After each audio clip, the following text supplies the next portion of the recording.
you experiencing fatigue, brain fog, weight gain, low moods, low libido? Do you think this could be thyroid related or menopausal related? Stay tuned to find out more. You're listening to Menopause Natural Solutions, episode 26, Thyroid Health and Menopause.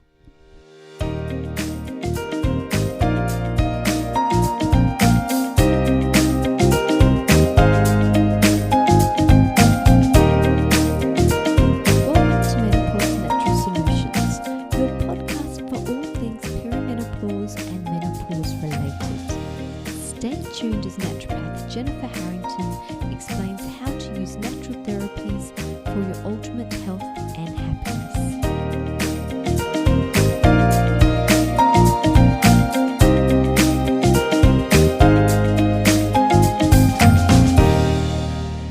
Hello ladies, did you hear that?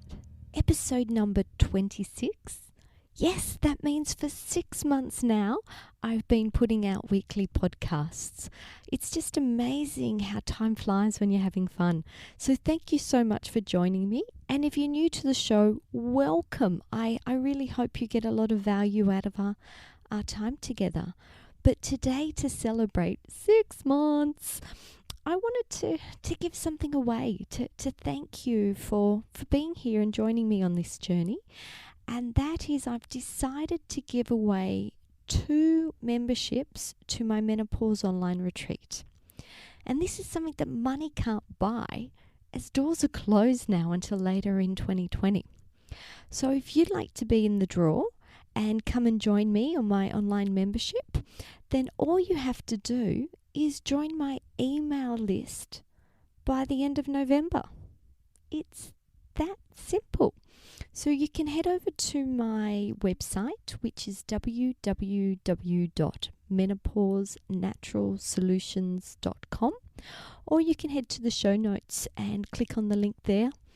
Join my mailing list. I send out weekly emails just letting you know what I'm doing, what I'm up to, the latest research I've been reading, latest articles, that kind of thing. And on the 1st of December, I will pick 2 random lucky women to come and join the other members that I have in the online retreat, where we talk about all things menopause. So guys, best of luck. You've got to be in it to win it. So I hope to chat to you more there. But today's topic is something that I feel is really, really important, and a conversation that we probably should have had before now, and that is regarding your thyroid.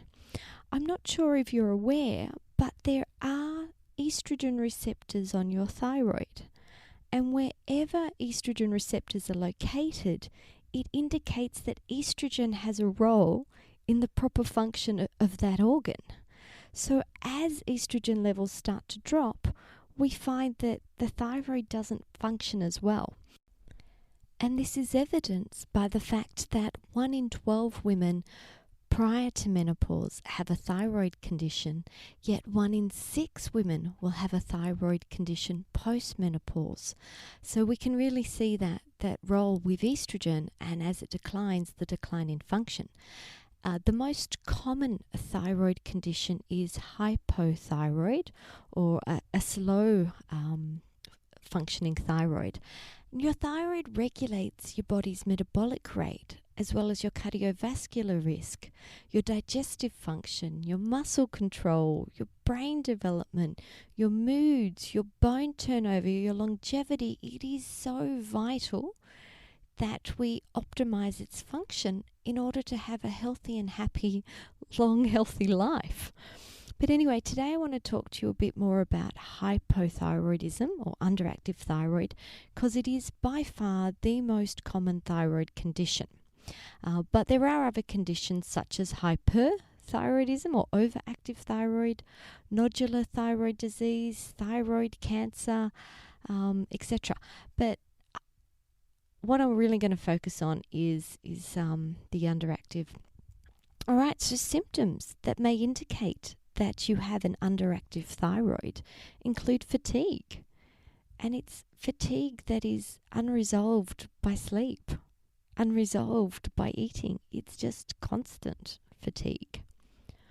Brain fog, that brain that just won't remember anything, that you can't recall information that you're looking for.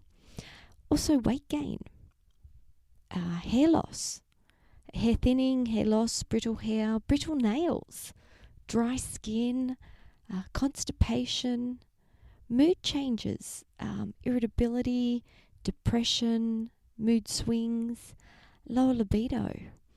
And you can hear these symptoms are so similar to menopausal symptoms. So which one is it? And I find the best way to determine is to actually do some testing and find out. What I found really, really funny was doing some research for today's episode. I was looking through PubMed, which is a research site, and there was research called "Can Thyroid Dysfunction Explicate Severe Menopausal Symptoms?" And what this article was saying was that severe or resistant menopause should be treated as a thyroid condition and given TSH, T3 and T4, which are thyroid hormones, which we'll discuss later. And I had to laugh. I'm like, if your menopausal symptoms aren't resolving, you don't just give a random medication because it could possibly be thyroid and let's see if it works. Let's do some testing. Let's find the true underlying cause of your symptoms so that you can get a faster, more accurate resolution of symptoms, a more long-lasting solution rather than just go, yeah, this hasn't worked, let's try this. And yes, thyroid and menopause, thyroid or health and menopause is so closely linked, but not always. It's only 1 in 6 women post-menopause that have a thyroid condition. It's not 100%. So I certainly wouldn't be giving out medication unless it was indicated. So guys, test. And we'll go through testing. Actually, let's go through it now. So the first thing that most doctors look at with thyroid health is TSH, which is your thyroid stimulating hormone. And TSH is actually from the brain to the thyroid to tell it to turn its inactive thyroid hormone into active thyroid hormone. Your T4 is your inactive thyroid hormone, and your T3 is your active thyroid hormone. So we also like to test those to see what's going on. And in an ideal world, TSH will come down from the brain to the thyroid. T4 will go, yep, I got your message. It actually snips off an iodine molecule. The numbers 4 and 3 relate to the number of iodines that are attached. Snips one off, it becomes T3. It's then your active thyroid hormone, which sends a feedback message to the brain. Yep, got enough. We don't need any more stimulation. Thank you very much. But what happens here is that there's rather an issue with the thyroid receiving the message or an issue with the thyroid converting T4 to T3. And sometimes T4 gets converted to reverse T3 instead of T3. And this is another inactive hormone, and quite often it goes down that pathway in times of stress. So I'd like to test TSH, T4, T3, reverse T3. I want to get a better picture of what's actually going on. Now, a thyroid panel, in my opinion, wouldn't be complete if we didn't have a look at your thyroid antibodies. And there's 3 main ones that I check, and it's a thyroid peroxidase antibody, or TPO for short, thyroglobulin antibodies, which is TGAB, and your thyroid receptor antibodies, which is TRAB, or TRAB. What can happen is your immune system can start attacking your thyroid and producing thyroid antibodies without actually damaging the thyroid straight away. So quite often we see this as a warning sign that worse things are to come. So if you're doing a test and your thyroid hormones are all working beautifully, but there are a high level of antibodies present, then this is an indication that thyroid disease is on its way. That it can actually be there 10 years before full-blown thyroid dysfunction. But it depends who you're talking to. From the conventional point of view, they have no tools in their toolbox that can help. They're generally waiting for the thyroid dysfunction so that they can give you T4 or T3 medication. But as a naturopath, I have a different set of tools in my toolbox. I can look at things like medicinal mushrooms and other immune modulating therapies to help reduce the thyroid antibodies so that it doesn't turn into a full-blown thyroid disease. Anyway, I've gone down a rabbit hole there. I'll come back to testing. So another thing I like to have a look at is a urinary iodine test. So I've already mentioned that T4 and T3, the numbers there relate to the number of iodine molecules. So iodine is a key building block for your thyroid hormones. Iodine is also really, really important at this time of life for breast health. Can help prevent cystic nodular breasts and also help to prevent breast cancer. So it's one of the fundamental tests that I would do regardless. But I want to say, if you're doing this testing and you're not seeing an experienced practitioner, don't play around with iodine at home. Because if you do have the presence of thyroid antibodies, iodine can actually spike antibodies. So an experienced practitioner will know how to dose and to check and to do things differently, but it's not one to play around with at home. And just a note, like I provide this information so you know there are other things out there that this, wherever you are in life, it's not the end of the road, that there's more testing, there's other options, there's other alternatives out there. But I do recommend that you find a practitioner to hold your hand and walk you through the process. And yes, I am available for one-on-one consultations, but you may already be seeing a naturopath who can help guide you through this journey. Other tests include vitamin D. Vitamin D is involved with the T-reg cells, so it regulates your different immune parameters and helps to prevent autoimmune conditions. It's a good idea, if anything comes up, to have a thyroid ultrasound and a physical examination just to check for nodules and growths. Here's something a little bit controversial. I haven't found too much research, but it's an idea, a concept that sort of sits well with me, and that is the idea of certain viruses, like Epstein-Barr virus, that like to live in the thyroid. And this could be one of the reasons why autoimmunity develops, is that your immune system is actually trying to attack the virus in your thyroid, not so much your thyroid itself. So sometimes by doing antiviral work can help to reduce the autoimmune components. But that's an area that needs a lot more research. But certain things like zinc. Zinc's antiviral, and zinc is also one of those key nutrients that's needed as a building block for thyroid hormones. So there's certainly some things that you can do now. All right. Well, while we've moved on to nutrients, I might as well carry on down that path. Another key nutrient or a key mineral is selenium. Selenium is needed for the conversion of your T4, which is your inactive thyroid hormone, to T3, your active thyroid hormone.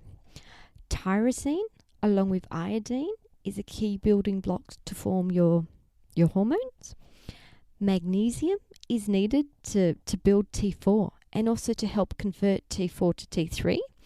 And it can also prevent goiter formation alongside with iodine. I've already mentioned vitamin D being a key component of your T-reg cells, but vitamin D can also reduce elevated TSH. It seems to be that not everyone, but maybe 95% of everyone I check vitamin D for is low. So guys, sunshine, save sunshine exposure. If you're living somewhere where there is no sunshine, supplement. It's such an easy one to supplement with.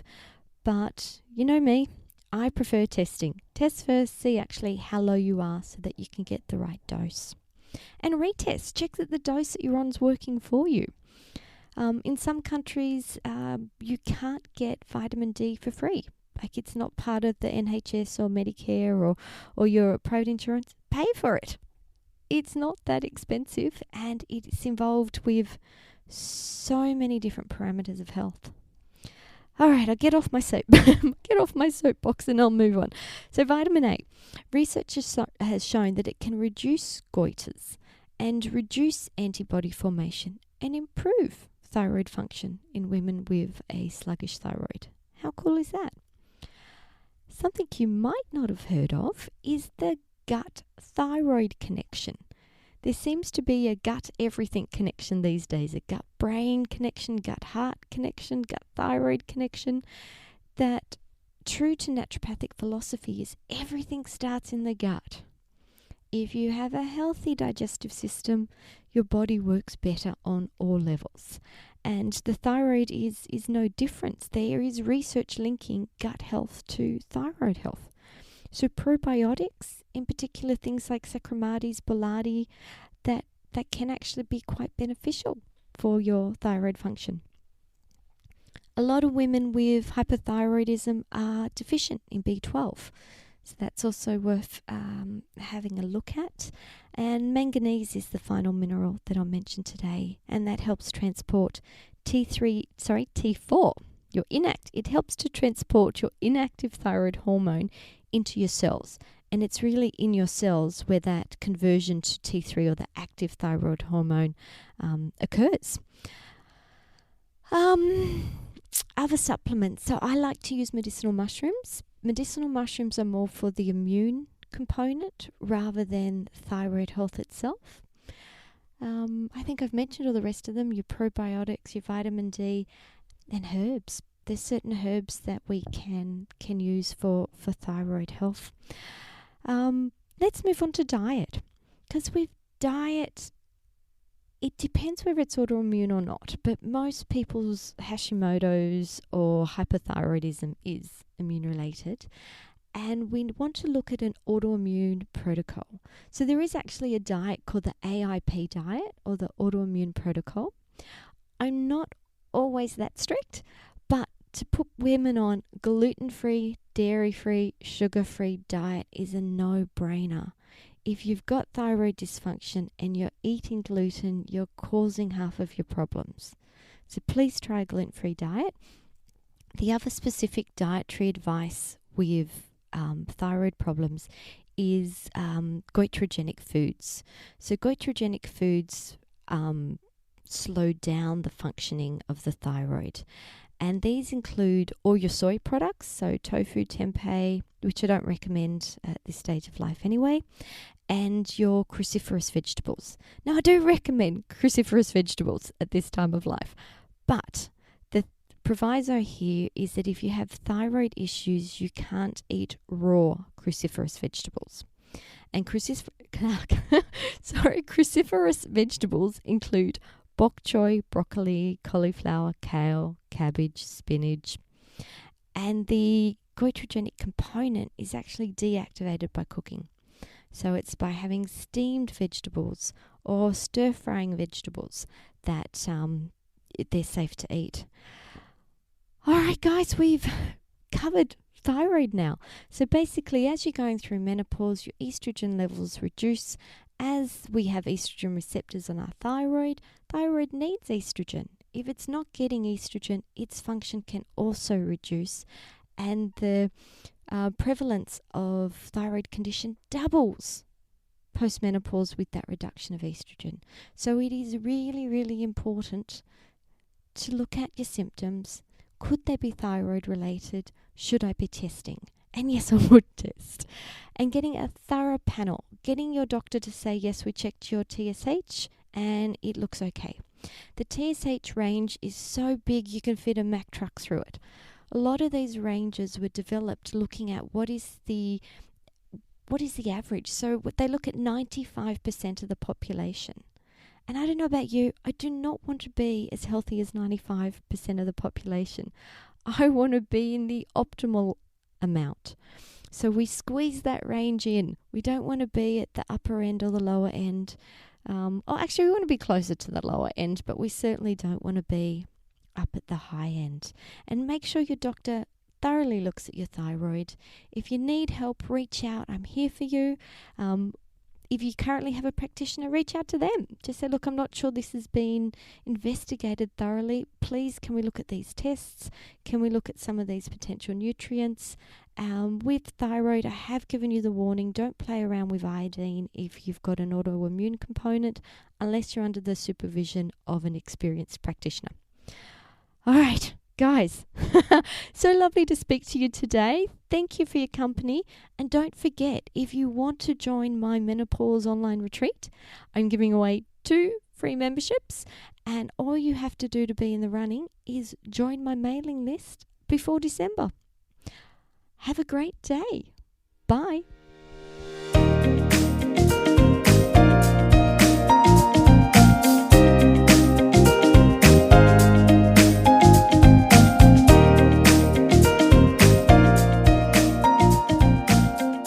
Thank you for listening to Menopause Natural Solutions.